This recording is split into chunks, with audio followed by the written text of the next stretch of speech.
Welcome back, and I hope each and every one of you are doing well today. Our first story this week looks at why 40% of U.S. homeowners are mortgage-free, and that's a very stunning number, a very large percentage. We're going to dive into this courtesy of a recent column from Fast Company. It says that the share of mortgage-free homeowners has hit a record high, so we're just below 40%. And that's powered by a couple of factors, so we're going to dive into it. Would Dave Ramsey be proud of you burning that mortgage deed note? That's one of the things they mentioned, getting rid of mortgage debt to prepare for retirement. I'm not saying that's a bad strategy, but it is a key pillar of traditional retirement planning, so folks don't have that burden of the monthly payment. So we're looking at nearly 40% of U.S. homeowners or owner-occupied units in the nation being mortgage-free. And this is a record high. It was up 39.3% in 2022 and from 32.8%. You can see the surge there from just 15 years ago. So we're up nearly 8% in that period of time. So we have about 85.7 U.S. homeowner occupied households, but 34.1 are mortgage free. And what does that speak to? Yes, it speaks to potential for the reverse mortgage marketplace. And here's the chart they gave of the percentage of those units that are in fact mortgage free. So how are so many older homeowners paying off their mortgage so the house is free and clear? For some, it may be that because they're doubling up on their mortgage payments. That's one way to do it. But for others, we're looking at some larger forces at play, and that is the demographic shift and the aging composition of the American population. We also have declining fertility rates. I don't know if you follow that in the news, and that means we have fewer workers to support retirees. That's going to be a big challenge for entitlement programs. But back to the subject at hand. It says, since many homeowners are more likely to have paid off their mortgage, the aging composition in the U.S. population means that a larger share of homeowners are achieving mortgage-free status each year because we have a bigger cohort or group. Also, you have those older homeowners who are not using the HECM for purchase strategy, and they're more likely to roll over any of the equity from the sale of their previous home into the purchase of the next. And looking at the fact that many demographic forecasts expect the composition of the population to continue to age, the percentage of mortgage-free homes is expected to increase as well. And then to their credit, they bring up what they call the wild card. If reverse mortgages were to become more popular and more Americans do take on mortgage debt in the form of a HECM or private reverse mortgage, that of course would reverse some of this trend. But here's the rub for those older homeowners who are sitting on a mountain of equity because they have no mortgage balance. If they are going to stay in the home and not relocate, they could see the amount of housing wealth that they have decrease in the coming year or two. And that's really going to depend on their location because we're seeing several markets across the U.S. seeing a significant slippage in the final median home sales price. So we want to keep that in mind as well. So we have nearly 40% of U.S. homeowners with no mortgage on their home. I think that's a very heartening number for reverse mortgage professionals and the industry at large.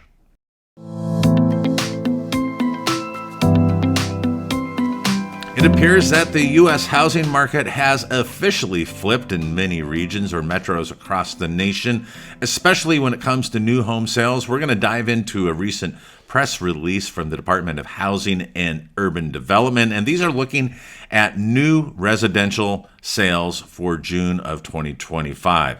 And it says that the sales of single-family homes in June were at seasonally adjusted rate of 627,000. And that, again, this is for new construction, that according from data from the U.S. Census Bureau and HUD itself. So let's look at the inventory of new homes for sale and the number of months of supply. The seasonally adjusted estimate HUD reports of new homes for sale at the end of June was 511,000, and that's just a little bit of an increase over May. But here's what's important. It says this represents 9.8 months of the current sales rate. So It's said that if you have 6 months of housing supply or inventory, then you're in what's called a balanced market. But now we've tipped over into a buyer's market, and we're seeing this across the nation. We're seeing several large home builders offering significant incentives for new home buyers, even buying down the mortgage rates for a period of time or even permanently, or adding additional upgrades at no cost. So when it comes to new homes, they're going to see 9.8 months as a current sales rate. So in other words, at today's rate of sales, so the number of homes we're selling today, it would take about almost 10 months to sell them right now. And the sales price also is down a little bit. So this is coming down and it's softening. But let's talk about what this really means for us. So a sluggish pace of new home sales is boosting the month's supply. And these home sellers and developers are consequently having to really drop their prices and add incentives, as I just mentioned. But that can also signal some changes when it comes to the resale real estate market, because when you have new homes selling for a much lower price, it's going to be more difficult for these home sellers of existing homes to get the price that they want. Why would somebody want to pay more per square foot for an existing home versus a brand new one and all those amenities that come with that? So here's going to be the challenge for existing homeowners, whether they're wanting to sell or not.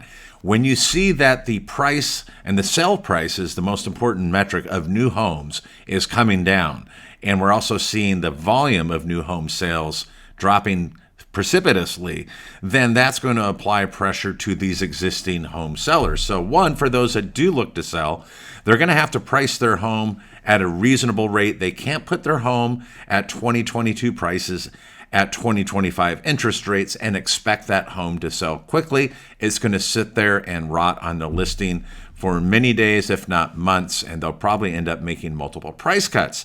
But that also doesn't leave the existing older homeowner unscathed, because the comparables on an appraisal, if they're looking to get a reverse mortgage, are going to be influenced by those very sales. Not just new home sales, it applies downward pressure to existing properties as well. That's what we're looking out for, and you want to be sure to be tracking the real estate trends in your market as far as the number of price cuts when it comes to existing and new homes, because that will give you a better idea of where you're going to find homeowners that may qualify for a reverse mortgage. Of course, we're not going to avoid areas where they may not, but again, if you want to look at the larger picture of where you're less likely to run into short to close, it would be those areas that have fewer price cuts and where the pace of existing and new home sales is at least at a reasonable rate and is not fully receding, as we're seeing in many parts of the nation.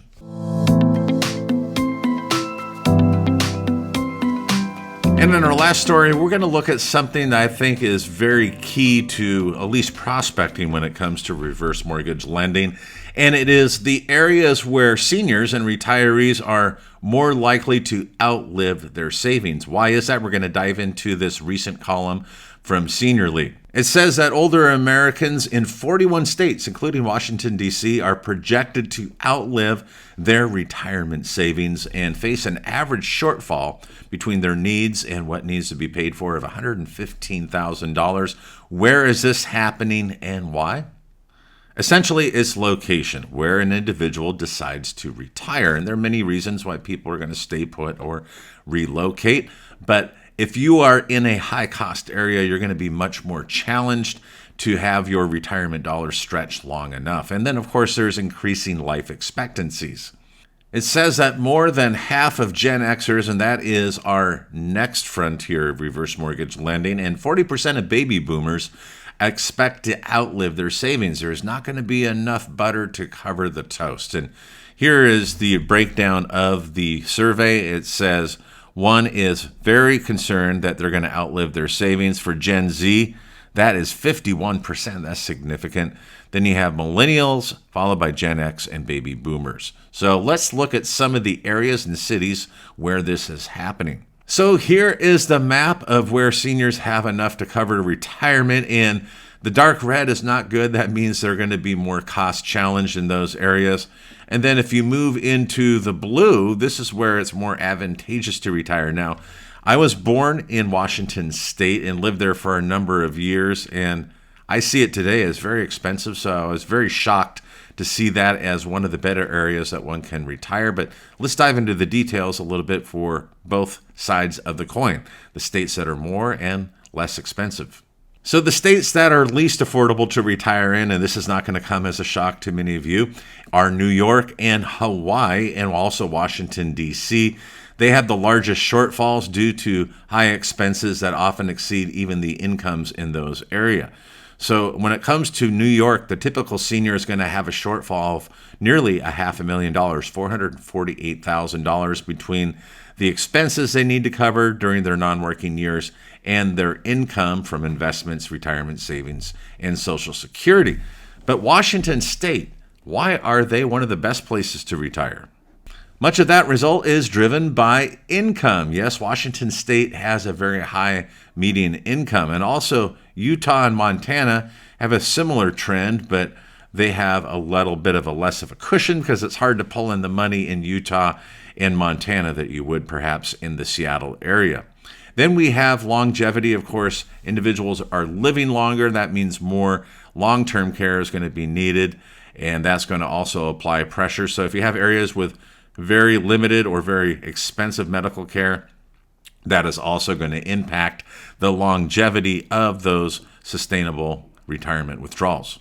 So I'm going to leave this chart up while I summarize some of the important takeaways from this column, and that is where one retires is often overlooked by older homeowners. They just don't think about it because they've decided already to stay put. It's where they've raised their children, their families nearby, and they also have longtime friends. So why would one even consider moving?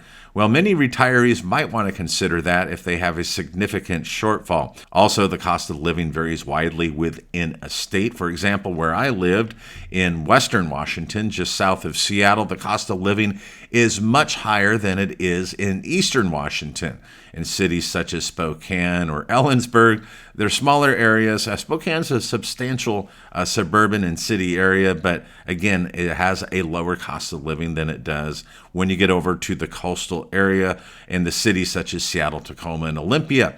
And the same could be said of a retiree's dollars that would stretch further in Northern California, and I want to define that as north of San Francisco or the Bay Area, than they do in expensive areas such as LA, Orange, and San Diego counties. In conclusion, much like real estate, how far one's retirement dollar will stretch is based on location, location, location. And knowing this as a reverse mortgage professional, you may want to investigate which high-cost areas have retirees that are finding themselves very challenged to have sustainable withdrawals so their nest egg does last. And you can find some ways to do that. You can use this report as well. We'll be including a link in the show notes.